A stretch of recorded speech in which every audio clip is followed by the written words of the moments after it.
Welcome back to WagerTalk.com. I'm your host, Marco D'Angelo, joined in studio by Bryan Leonard, also of Wager Talk. Bryan, we're going to take a look at a couple NBA games for Saturday. We're going to get things started with the LA Clippers.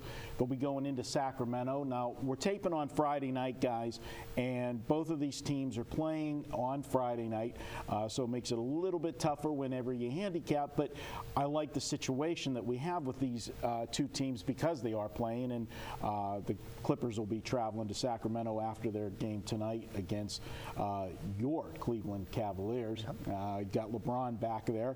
But what I'm looking at, the Sacramento team, if you remember the beginning of the season, this team got off to a great start. They were, kind of a little buzz, everybody talking about, hey, what's up with the Kings? And then all of a sudden things went the other way. They went south. I think they started the season 5-1, if I remember correctly. But then they were at 11-13.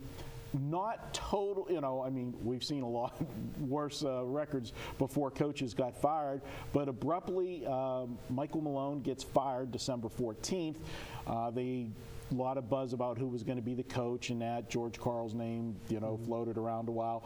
They ended up making assistant coach Tyrone Corbin the assistant, promoted him to interim, and they're saying he has a shot to win the job, but they're moving into a new arena next year, and I think they're going to want a buzz name coach taking over the team.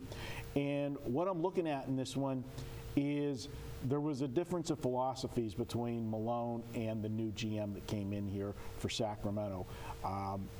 Malone was a defensive-minded coach. The GM wanted a team that was going to be flashy, going to score, push the ball up and down the floor, especially for next year when they're getting into the new arena. And when you've got, I always like to use the Bill Purcell's quote when he did that one time, if you want me to cook the dinner, let me buy the groceries. Right. And with the GM not having his coach, Malone really didn't have a chance. Yeah, it was interesting you talked about how Sacramento started the season. Sporting News sent out via Twitter their power ratings, and they had Sacramento as one of the top teams, and of course...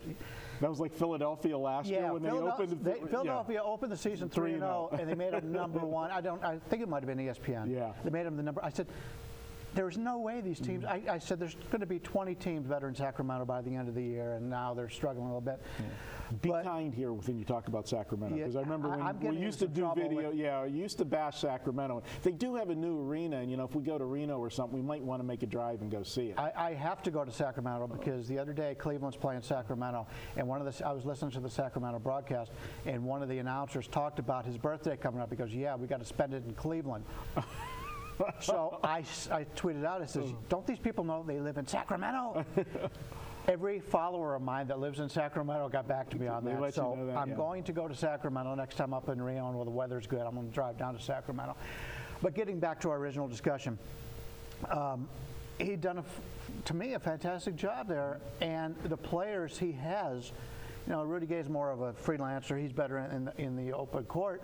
But Boogie Cousins is a very good ball handler for a big guy, but they're leaving him away from the basket, so he can't get the rebounds, and he's shooting from the outside when he could dominate inside. He could be the best center in basketball. Memphis has got a pretty good center too, Gasol, but this is a team right now, the personnel doesn't fit into what management wants. So they're trying to play a faster pace. Unfortunately, they don't have the players to do it. Tyrone Corbin has always been one of these guys, the management always likes him. And as a player, when he played for Cleveland, I loved him. He was just a very popular player with the players and with management. But when you don't have the pieces to fit into the situation, he's going to struggle, and they're leaving him out there to struggle because of that, which is why I don't think he's going to get the job at the end of the season. No, and like I said at the beginning, too, I think they're going to want a bigger name coach going into the new building because, you want to create buzz, sell the season tickets and everything else. But what I'm looking at is they are doing what management wants. They are pushing the ball up the floor, and even though they don't have the right pieces to do it, 10 of their last 13 games, they've gone over the 100-point mark. Now they're playing a team, the Clippers, that can play both ways. ways. The Clippers have the talent to play a half-court game if they need to, but they also got the talent. They can get out on the floor and run when they want to.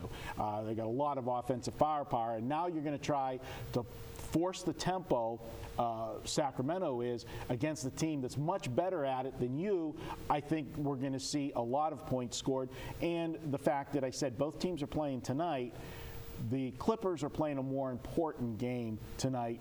They're playing Cleveland. They're playing LeBron. You know they're going to be pumped up. And I think they'll be spending a lot more defensive energy Friday night than they're going to be spending on Saturday night. It could be. And what makes the Clippers so good in the open court is their big men run.